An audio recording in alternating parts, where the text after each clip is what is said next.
This week we are going to discuss the Cold War. So what exactly was the Cold War?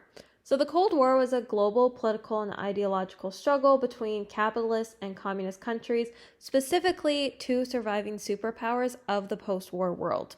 So when we're looking at the post-war world, we mean post-World War II.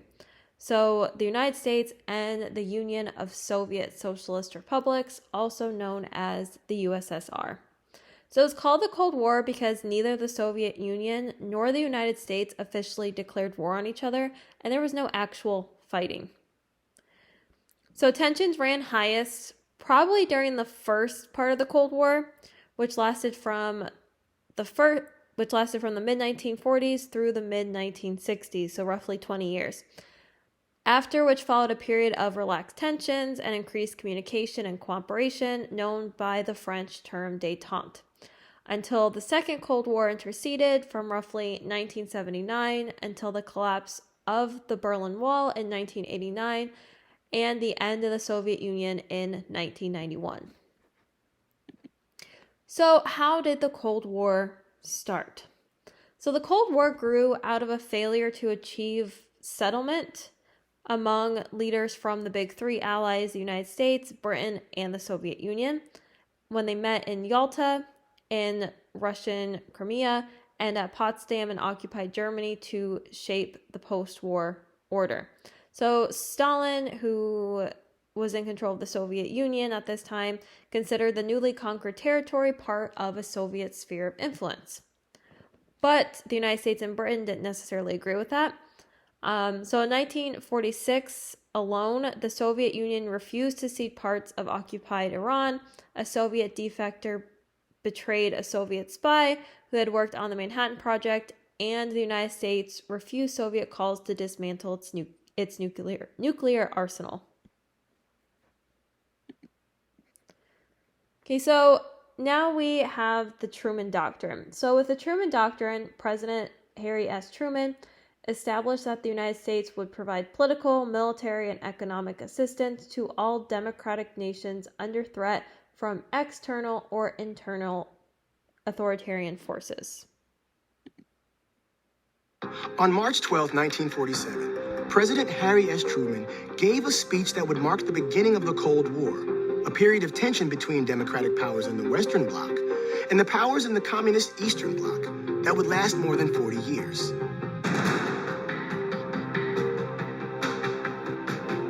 Let's take a look at what gave rise to this directive, Truman's famous speech, and the lasting impact of his doctrine.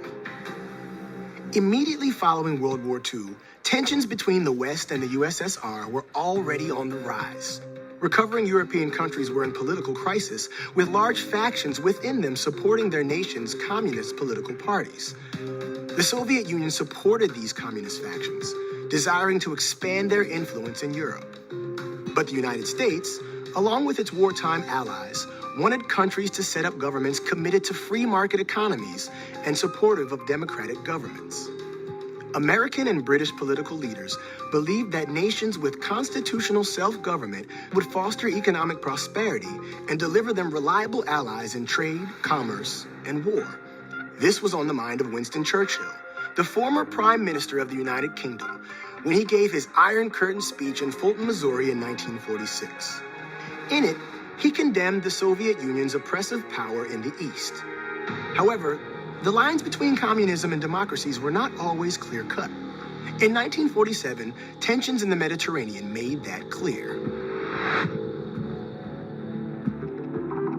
Greece was engaged in a brutal civil war between a nationalist Greek army supported by the United States and a communist militia fighting for a new democratic government.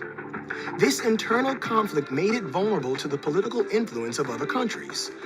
The U.S. feared that the Soviet Union would step in and support the communist war effort in Greece, ultimately influencing Greek policy.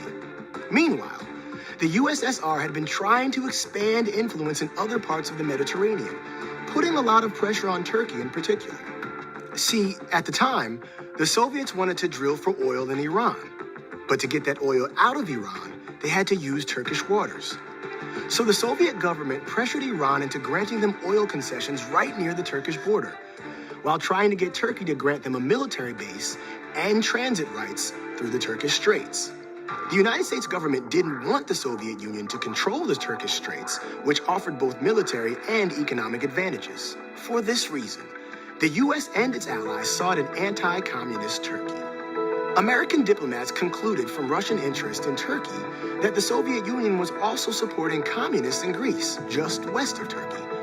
Nonetheless, American diplomats feared a domino effect, either from a communist victory in Greece or a Turkish concession to Soviet interests in the Straits. So when Truman addressed Congress on the crisis in the Mediterranean on March 12, 1947, he described a solid communist threat across the entire region. Truman's speech called for immediate military and economic aid, $400 million, to Turkey and Greece. I believe that it must be the policy of the United States to support free peoples who are resisting attempted subjugation by armed minorities or by outside pressure. He was careful not to explicitly mention the USSR, but the warning against the Soviets was clearly implied. To convince the American public to support such a broad commitment to the fight of communism, Republican Senator Arthur Vandenberg urged the president to overstate the crisis and scare the hell out of the American people. This not only marked a definitive move against the Soviet Union, it was also a shift in U.S. foreign policy. For the first time, the United States became financially involved in countries outside of the Western Hemisphere. As the first definitive Cold War speech, the Truman Doctrine served as a prelude to the Marshall Plan, which would extend aid to all of Western Europe. The doctrine emphasized the virtues of a free market economy and the defense of the Western world against communism. It also established an interventionist trend, setting the precedent for American involvement in both the Korean and Vietnam Wars. Truman's speech marked the beginning of the Cold War, the start of a struggle for global dominance that would ripple throughout the 20th century.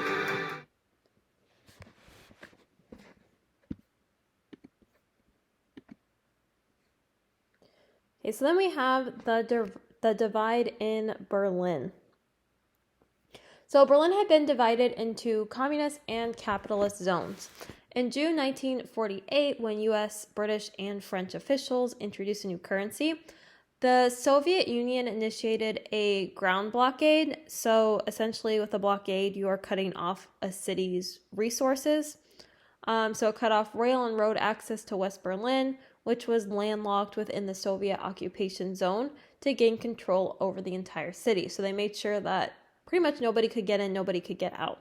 So the United States organized and coordinated a massive airlift until the Soviets lifted the blockade on May 12th, 1949. Okay, so it was about a full year that West Berlin was blockaded. So here's a picture of the Berlin airlift. So it's called the Berlin airlift because resources were being dropped because there was a blockade. They couldn't get in the city through rail or on the road, so they had to drop supplies in using planes.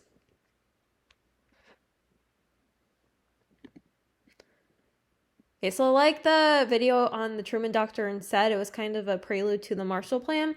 So this was also known as the European Recovery Program, or the ERP. So George Marshall was an American soldier and statesman. He rose through the United States Army to become Chief of Staff under Presidents FDR and Harry Truman. Then he served as Secretary of State and Secretary of Defense under Truman. So from 1948 to 1952, the United States invested $13 billion towards reconstruction while simultaneously loosening trade barriers. So the whole point of the Marshall Plan was that it was designed to rebuild Western Europe, open markets, and win European support for capitalist democracies. So kind of gently helping out, I guess, countries to make sure that they did not fall to communist pressures.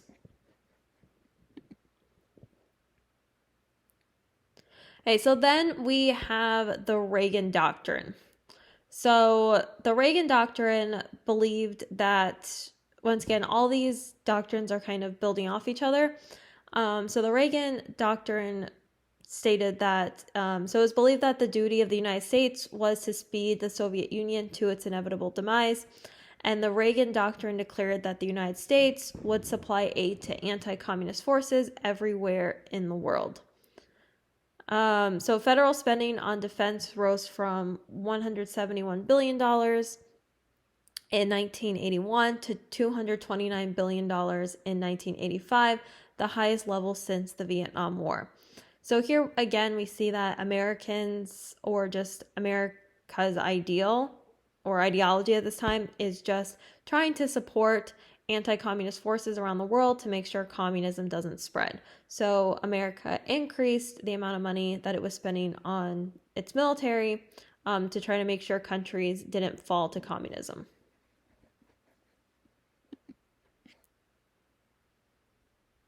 So Reagan and the Soviet Union. So Reagan met with Mikhail Gorbachev in Geneva, Switzerland in 1985 and in Iceland in 1986 to discuss peace talks.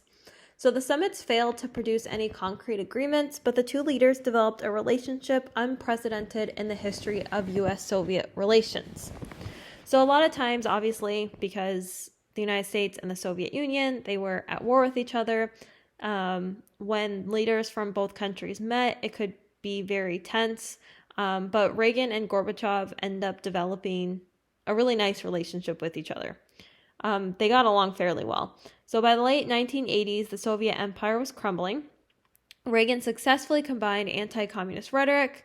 So he had a speech in 1987 at the Berlin Wall with a willingness to negotiate with Soviet leadership.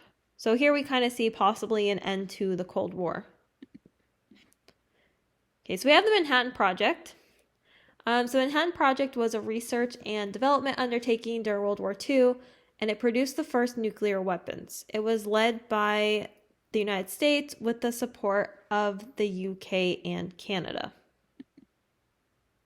So this is kind of why we have these, during this time, during the 1950s, because there was so much fear about a nuclear war, people were taught at the time to pretty much be prepared just in case a nuclear war would happen. Dum dum, beetle dum dum, beetle dum dum, beetle dum dum. There was a turtle by the name of Bert, and Bert the turtle was very alert. When danger threatened him, he never got hurt. He knew just what to do. He ducked and cover, duck and cover. He did what we all must learn to do. You and you and you and you. duck and cover. Be sure and remember what Bert the Turtle just did, friends, because every one of us must remember to do the same thing. That's what this film is all about. Duck and cover. This is an official civil defense film produced in cooperation with the Federal Civil Defense Administration and in consultation with the Safety Commission of the National Education Association. Produced by Archer Productions, Incorporated. Hey, Bert, come on out and meet all these nice people. Please? Oh, all right. We really can't blame you. You see, Bert is a very, very careful fellow. When there's danger, this is the way he keeps from being hurt. Sometimes it even saves his life. That's why these children are practicing to duck and cover just as you do in your school. We all know the atomic bomb is very dangerous. Since it may be used against us, we must get ready for it, just as we are ready for many other dangers that are around us all the time. Fire is a danger. It can burn whole buildings if someone is careless. But we are ready for fires. We have a fine fire department to put out the fire, and you have fire drills in your school so you know what to do. Automobiles can be dangerous, too. They sometimes cause bad accidents, but we are ready. We have safety rules that car drivers and people who are walking must obey. Now, we must be ready for a new danger, the atomic bomb. First, You'll have to know what happens when an atomic bomb explodes. You'll know when it comes. We hope it never comes, but we must get ready. It looks something like this. There is a bright flash, brighter than the sun, brighter than anything you've ever seen. If you were not ready and did not know what to do, it could hurt you in different ways. It could knock you down hard or throw you against a tree or a wall. It is such a big explosion, it can smash in buildings and knock signboards over and break windows all over town. But if you duck and cover like Bert, you will be much safer. You know how bad sunburn can feel. Okay, so pretty much everyone was taught at a really young age during this time to understand how duck and cover worked. So here's a picture, or two pictures of young school children practicing the duck and cover method just in case an atomic bomb were to go off near them. Okay, so that kind of leads us into McCarthyism. So McCarthyism was the practice of making accusations of subversion and treason, especially when related to communism and socialism. Because during this time, when we were at war with the Soviet Union, there was a lot of fear based off of communist policies.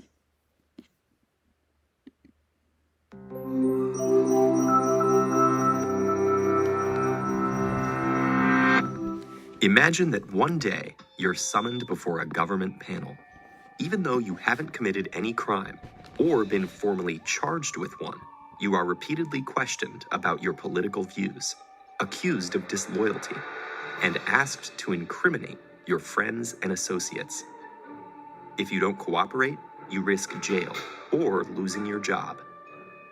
This is exactly what happened in the United States in the 1950s as part of a campaign to expose suspected communists. Named after its most notorious practitioner, the phenomenon known as McCarthyism destroyed thousands of lives and careers. For over a decade, American political leaders trampled democratic freedoms in the name of protecting them. During the 1930s and 1940s, there had been an active but small communist party in the United States. Its record was mixed. While it played crucial roles in wider progressive struggles for labor and civil rights, it also supported the Soviet Union. From the start, the American Communist Party faced attacks from conservatives and business leaders, as well as from liberals who criticized its ties to the oppressive Soviet regime. During World War II, when the USA and USSR were allied against Hitler, some American communists actually spied for the Russians.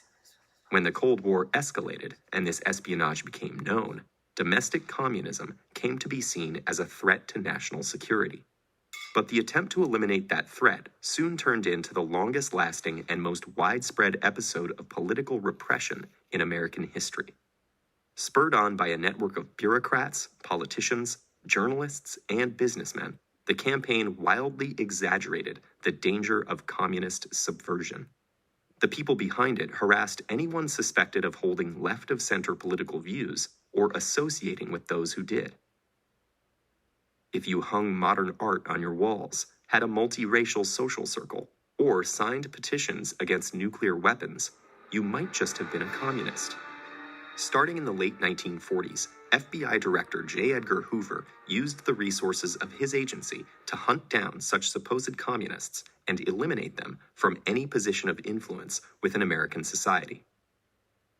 And the narrow criteria that Hoover and his allies used to screen federal employees spread to the rest of the country. Soon, Hollywood studios, universities, car manufacturers, and thousands of other public and private employers were imposing the same political tests on the men and women who worked for them. Meanwhile, Congress conducted its own witch hunt, subpoenaing hundreds of people to testify before investigative bodies like the House Un-American Activities Committee. If they refused to cooperate, they could be jailed for contempt, or, more commonly, fired and blacklisted. Ambitious politicians like Richard Nixon and Joseph McCarthy used such hearings as a partisan weapon. accusing Democrats of being soft on communism and deliberately losing China to the communist bloc.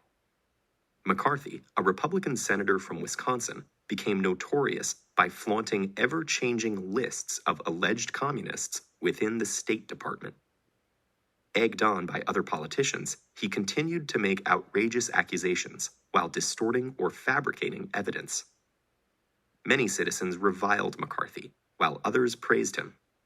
And when the Korean War broke out, McCarthy seemed vindicated. Once he became chair of the Senate's Permanent Subcommittee on Investigations in 1953, McCarthy's recklessness increased. It was his investigation of the Army that finally turned public opinion against him and diminished his power. McCarthy's colleagues in the Senate censured him, and he died less than 3 years later, probably from alcoholism. McCarthyism ended as well. It had ruined hundreds, if not thousands, of lives and drastically narrowed the American political spectrum. Its damage to democratic institutions would be long-lasting. In all likelihood, there were both Democrats and Republicans who knew that the anti-communist purges were deeply unjust, but feared that directly opposing them would hurt their careers. Even the Supreme Court failed to stop the witch hunt, condoning serious violations of constitutional rights in the name of national security. Was domestic communism an actual threat to the American government? Perhaps, though a small one. But the reaction to it was so extreme that it caused far more damage than the threat itself. And if new demagogues appeared in uncertain times to attack unpopular minorities in the name of patriotism, could it all happen again?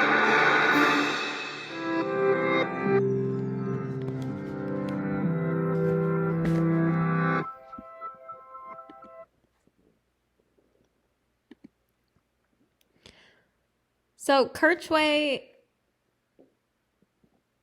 was an American journalist, editor, and publisher, and she was strongly committed to liberal causes throughout her career. So her view on McCarthyism was that the means by which a handful of men, disguised as hunters of subversion, cynically subvert the instruments of justice in order to help their own political fortunes. So she believed that men like McCarthy were just using communism as kind of a way to further their own political gains. So Senator Margaret Smith was an American politician, a member of the Republican Party, and she served as a U.S. representative and a U.S. senator from Maine. So she was the first woman to serve in both houses of the United States Congress and the first woman to represent Maine in either.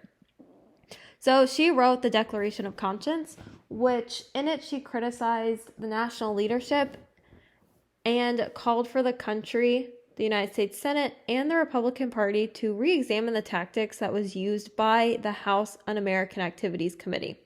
And without specifically naming Senator Joseph McCarthy, she stated that the basic principles of Americanism were the right to criticize, the right to uphold popular beliefs, the right to protest, and the right of independent thought. So she thought that it was wrong that people were being accused of being communist just because they had an unpopular opinion or because they didn't agree with something that the United States was doing. Okay, so there is anti-communist pressure from the government. There's Executive Order 9835, which was used to establish loyalty reviews for federal employees. So the FBI conducted closer examinations of potential security risk among Foreign Service officers. Then there was the House Un-American Activities Committee. So this was established in 1938, and from 1969 onwards was known as the House Committee on International Security, and it was an investigative committee of the United States House of Representatives. Okay. So then there is the Senate Permanent Subcommittee on Investigations, and the purpose of the subcommittee was the committee's chief investigative subcommittee, and it had the responsibility of studying and investigating the efficiency and economy of operations relating to all branches of the government. And then lastly, the Internal Security Act, and the purpose of that was to protect the United States against certain un-American and subversive activities by requiring registration of communist organizations. So really, the purpose of these government orders and these committees was to kind of have more government control and give the government more power to act if someone was seen as a security threat, or if they were known or thought to be conspiring with communists and the Soviet Union. So a pretty popular case of that is Julius and Ethel Rosenberg. So these were American citizens who were convicted of spying on behalf of the Soviet Union. The couple were convicted of providing top secret information about radar, sonar, jet propulsion engines, and valuable nuclear weapon designs.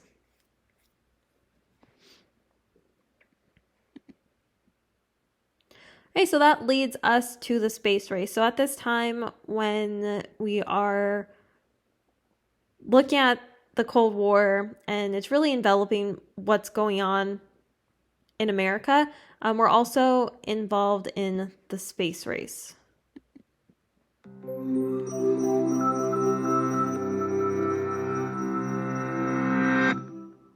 On October 4th, 1957, the world watched in awe and fear as the Soviet Union launched Sputnik, the world's first man-made satellite, into space. This little metal ball, smaller than 2 feet in diameter, launched a space race between the US and USSR that would last for 18 years and change the world as we know it. Sputnik was actually not the first piece of human technology to enter space. That superlative goes to the V-2 rocket, used by Germany in missile attacks against Allied cities as a last-ditch effort in the final years of World War II. It wasn't very effective, but at the end of the war, both the US and USSR had captured the technology and the scientists that had developed it, and began using them for their own projects. And by August 1957, the Soviets successfully tested the first intercontinental ballistic missile, the R-7, the same rocket that would be used to launch Sputnik 2 months later. So the scary thing about Sputnik was not the orbiting ball itself, but the fact that the same technology could be used to launch a nuclear warhead at any city. Not wanting to fall too far behind, President Eisenhower ordered the Navy to speed up its own project and launch a satellite as soon as possible. So on December 6th, 1957, excited people across the nation tuned in to watch the live broadcast as the Vanguard TV-3 satellite took off and crashed to the ground 2 seconds later. The Vanguard failure was a huge embarrassment for the United States. Newspapers printed headlines like Flopnik and Kaputnik. And a Soviet delegate at the UN mockingly suggested that the US should receive foreign aid for developing nations. Fortunately, the Army had been working on their own parallel project, the Explorer, which was successfully launched in January 1958. But the US had barely managed to catch up before they were surpassed again, as Yuri Gagarin became the first man in space in April 1961. Almost a year passed, and several more Soviet astronauts completed their missions before Project Mercury succeeded in making John Glenn the first American in orbit in February 1962. By this time, President Kennedy had realized that simply catching up to each Soviet advance a few months later wasn't going to cut it. The US had to do something first. And in May 1961, a month after Gagarin's flight, he announced the goal of putting a man on the moon by the end of the 1960s. They succeeded in this through the Apollo program, with Neil Armstrong taking his famous step on July 20th, 1969. With both countries next turning their attention to orbital space stations, there's no telling how much longer the space race could have gone on. But because of improving relations negotiated by Soviet Premier Leonid Brezhnev and US President Nixon, the USSR and US moved toward cooperation rather than competition. The successful joint mission known as Apollo-Soyuz in which an American Apollo spacecraft docked with a Soviet Soyuz craft and the two crews met, shook hands, and exchanged gifts, marked the end of the space race in 1975. So, in the end, what was the point of this whole space race? Was it just a massive waste of time? Two major superpowers trying to outdo each other by pursuing symbolic projects that were both dangerous and expensive, using resources that could have been better spent elsewhere? Well, sure, sort of. But the biggest benefits of the space program had nothing to do with one country beating another. During the space race, funding for research and education in general increased dramatically, leading to many advances that may not have otherwise been made. Many NASA technologies developed for space are now widely used in civilian life, from memory foam in mattresses, to freeze-dried food, to LEDs in cancer treatment. And of course, the satellites that we rely on for our GPS and mobile phone signals would not have been there without the space program. All of which goes to show that the rewards of scientific research and advancement are often far more vast than even the people pursuing them can imagine.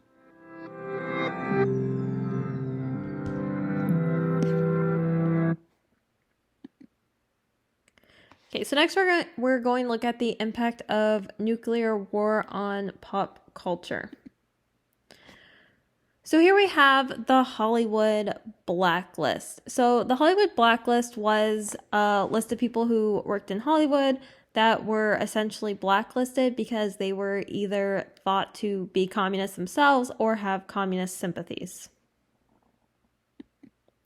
So this was the famous Hollywood 10. So the Hollywood 10 was 10 motion picture producers, directors, and screenwriters who appeared before the House Un-American Activities Committee in October 1947. They refused to answer questions regarding their possible communist affiliations, and after spending time in prison for contempt of Congress, they were mostly blacklisted by Hollywood studios. So the Hollywood blacklisting also trickled down into actors and actresses of the time. So here we have Shirley Graham Du Bois, Hazel Scott, and Vera Caspary, who were all blacklisted as well.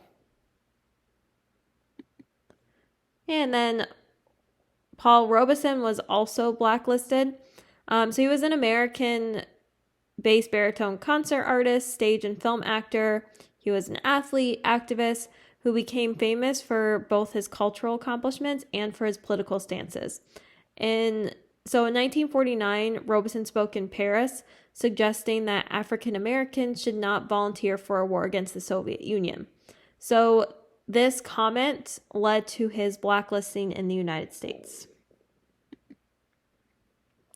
So we have some movies that came out during this time, and it was all a little bit just to create fear about the Soviet Union, about Russians, and about communism. So 3 popular movies during this time was Failsafe, Dr. Strangelove, and On the Beach. So they all revolved around this idea of nuclear war. Okay, so then there were films that were more so like specifically for propaganda. So Underground Spy. So one of the biggest fears during this time was that you would unwillingly tell American secrets to someone who was a spy, someone who was working for the Soviet Union. And then there's also a film which was called I Led 3 Lives, where it follows someone who worked as a citizen, a communist, and a counter spy. Okay, so what did the role of women look like during the Cold War era? So during the Cold War era, deviant behavior became dangerous. So having entered the workforce in large forces as part of a collective effort during World War II, middle-class women were told to return to housekeeping responsibilities. So this is like we talked about a little bit before, that we see a resurgence of the women's rights movement in the 1960s and 1970s, but it's during this era during the first Cold War that we see kind of women slipping back into these roles of just being wives, mothers, and their sole responsibility was taking care of the house. So black soldiers were told to return home and acquiesce to the American racial order. So we don't really see a lot of change after World War II. So here are pictures that show women's return to domestic life, which essentially, once again, is just their roles of taking care of the children, and they were expected to clean the house. So to ensure women's return to domestic life, there were advertisements, which once again were more so directed towards women, which is why when you see like cleaning supplies like washing machine, a vacuum, they're more geared towards women because they were the ones who were washing the clothes and they were the ones who were vacuuming. So essentially with the first one, saying that my wash days are holidays now, so encouraging women to buy washing machines because it will make it a lot easier instead of having to wash clothes by hand. And then saying that for the second advertisement that the woman would be happier on Christmas morning if she was to get a vacuum cleaner as her Christmas present. So during this time, we also have the Lavender Scare.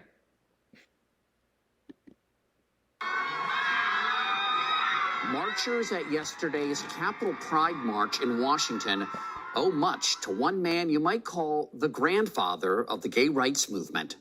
Frank Kameny stepped out into the open in a fearful time when most gay people lived in the shadows, as a new documentary in theaters this weekend makes clear. So there's a list of State Department employees. One of them, Paul Gear, he worked in Rome, confessed July 3rd, 1953. Additional interviews scheduled for purposes of developing information concerning others, right? They wanted Paul to tell about other people. That was the technique that was used by the government. Grab one person and then get that person to inform on other people. You may have heard of the Red Scare of the 1950s, the fear stoked by Republican Senator Joseph McCarthy that communists had infested the federal government. But a panic of a different shade. Homosexuals must not be handling top secret material.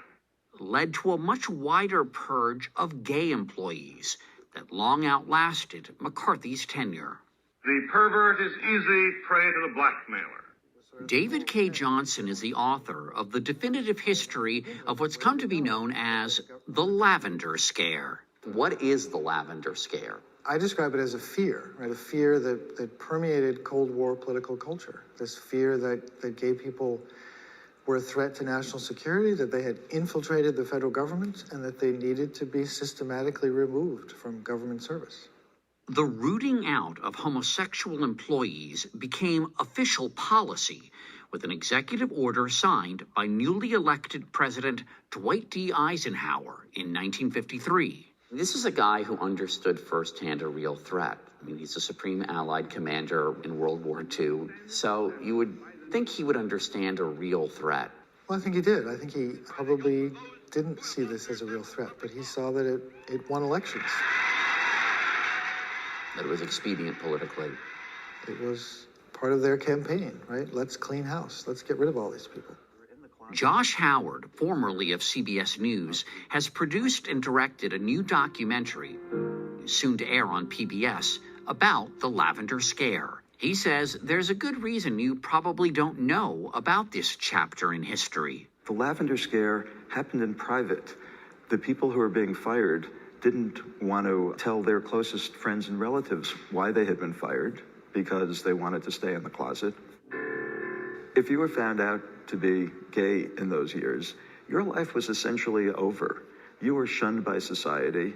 You were shunned in the workplace.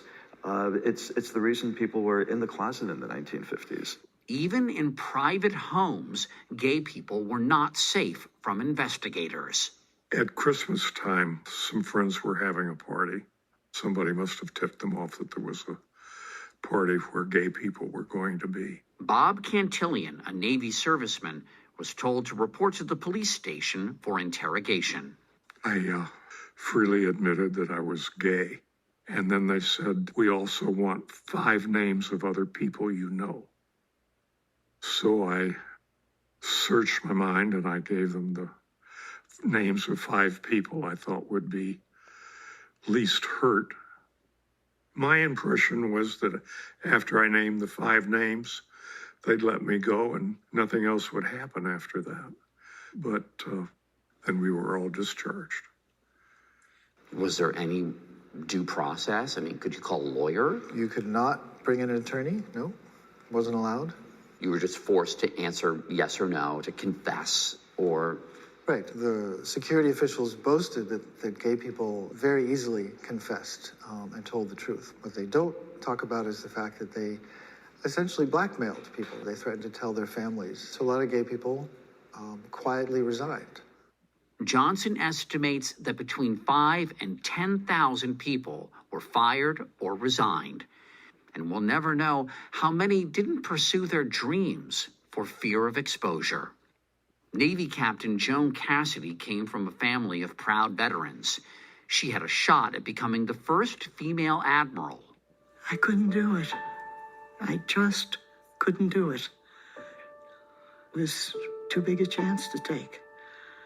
And so I had to give up the possibility of admiral because I was gay and because I wasn't sure I could hide it well enough. Other stories ended in the worst possible way. Drew Ference, the son of immigrants, spoke 5 languages and was serving in the U.S. Embassy in Paris when investigators confronted him with evidence that he was gay. Shortly after confessing, he killed himself. He wasn't the only one. And I saw lots of newspaper reports of, single young men, government employees who committed suicide in Washington for no apparent reason. No one was defending gay people. The Democrats stayed away from this issue. At the time, the ACLU believed it was perfectly legitimate for the government to fire homosexuals as a threat to national security. This is the ACLU. The ACLU. The persecution of homosexual public servants gave rise to the gay rights movement in the pugnacious person of Frank Kameny. Kameny, a PhD from Harvard and an astronomer with the U.S. Army Map Service, was fired in 1957 for being gay.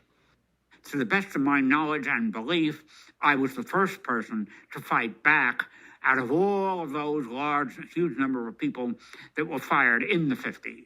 He says that this issue it's not about national security. It's not even about morality. It's about civil rights. And he creates this new rhetoric. He calls himself and his colleagues in the group homosexual American citizens, and that you can't forget either part of that. In 1963, he became the first openly gay person to testify on Capitol Hill. Then, in 1965, he organized picket lines in front of the State Department and the White House. Every American citizen has the right to be considered by his government on the basis of his own personal merits as an individual. Those folks were very courageous. It had never been done before, and they were scared to death. But the discriminatory policy continued. In 1980, Jamie Shoemaker worked for the National Security Agency as a linguist. What kind of a security clearance does your job require? Very high, SI, probably more than the president has, actually. You might be surprised. One day, his supervisor told him that security wanted to question him. And the first thing they said was, Mr. Shoemaker, we understand you're leading a gay lifestyle. And I said, well, I didn't think I was leading it, but I said, yes, I am. And immediately they took my badge off and they read me my rights. And so he called Frank Kameny. And he yelled at me and said, why did you let them take your badge? And why didn't you shut your mouth?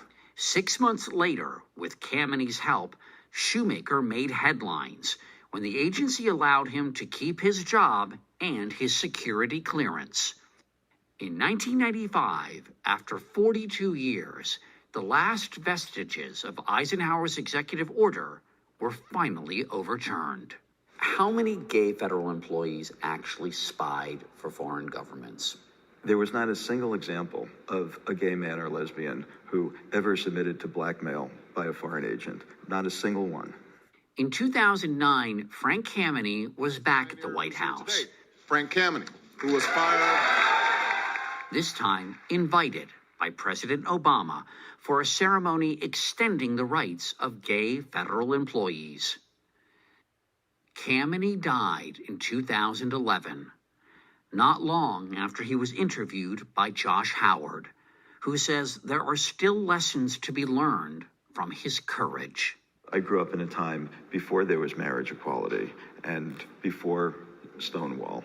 So I'm in some ways envious of younger people that they are growing up in a more tolerant society.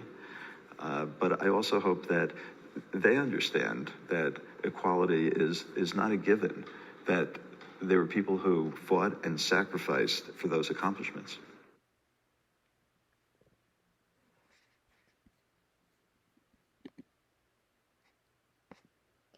Okay, so now we're going to look at the influence of religion during the Cold War. So Americans during the early Cold War years attended church, professed a belief in a supreme being, and stressed the importance of religion in their lives at higher rates than in any time in American history.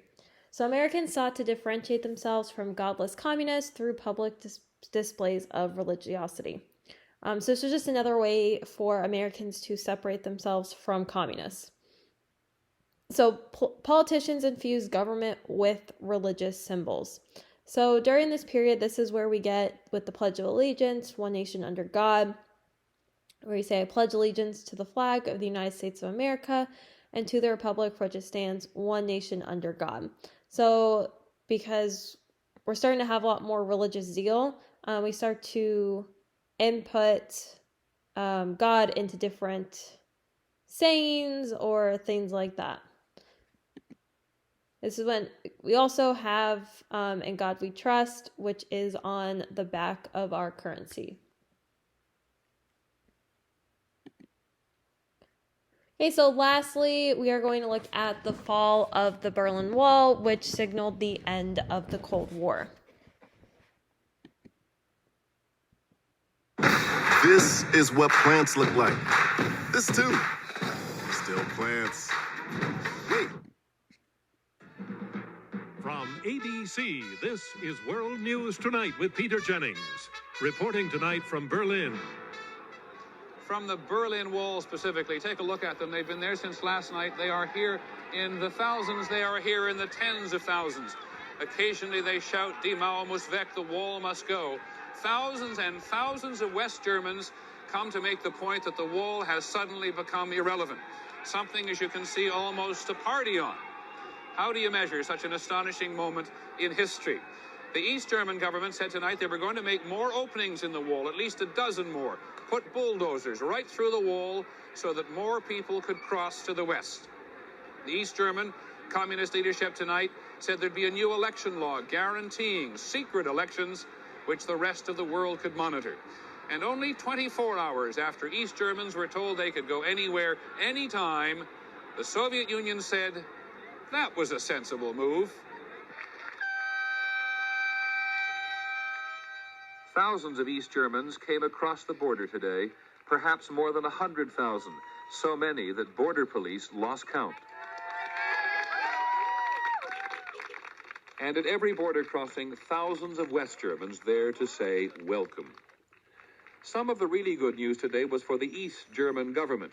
While thousands and thousands came to look, even gape at this showcase of capitalism, the vast majority said they would be going back. The simple act of giving people the freedom to travel may have convinced East Germans they need not take flight whenever the door opens just a fraction. It has been an astonishing day. Hour after hour, all through today, thousands and thousands of West Germans have come to the wall to see for themselves, to climb up on this hideous structure, to finally look down at what has been no man's land for so long. Finally, after all these years, to say in person what they think of the East German border guards. Or try to make friends. Suddenly, a flashback to what it was like for so long. A young man in the East makes a dash for the wall. They catch him and take him away. Presumably, he should have used a legal border crossing. Only a couple of years ago, he might have been shot. Not today. Today, it was possible to have a dialogue. Your government seems to be changing every day. Where do you think it's going? That's the government's problem, he says, not mine. Such an astonishing moment in history. Now, what's it feel like to be standing on top of the wall? It's incredible for me. It's I can't describe really my feelings. It's something unreal for me. If there is someone who sleeps for 8 weeks and you told him what happened here, he thinks you're crazy. It's unthinkable. Unthinkable. Tonight at the border crossings, including Checkpoint Charlie, which is normally a crossing for non-Germans only, there was still a block-long gauntlet of goodwill. Here, as everywhere else, it is one breathtaking moment after another. The new arrivals in their tiny, smoke-belching cars were greeted like athletes, patted on the back and cheered forward, sometimes pushed forward. Many of the East Germans were stunned by it all. I've been waiting 28 years for this, he told us. Will you come permanently, we asked. How long will you stay? I haven't much money, he said, but I'll stay till I run out of gas.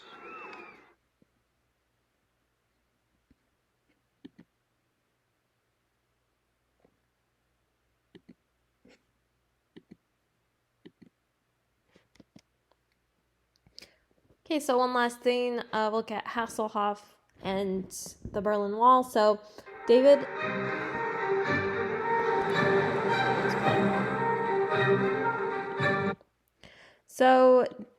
Hasselhoff and the Berlin Wall. So David Hasselhoff is an American actor, singer, producer, and television personality. So on New Year's Eve, 1989, Hasselhoff hovered on a bucket crane over a crowd of thousands who had gathered to celebrate the collapse of the Berlin Wall. So he came there to sing his German pop hit, Looking for Freedom.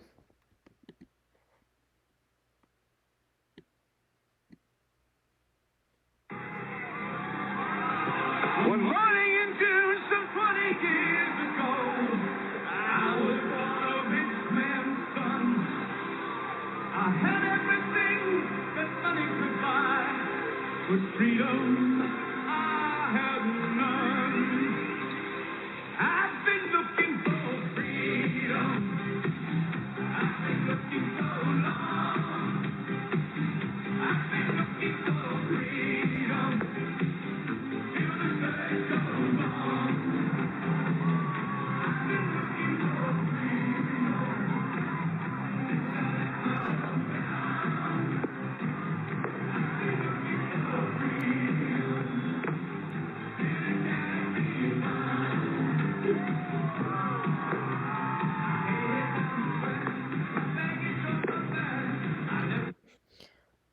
Okay, so that concludes our lecture on the Cold War.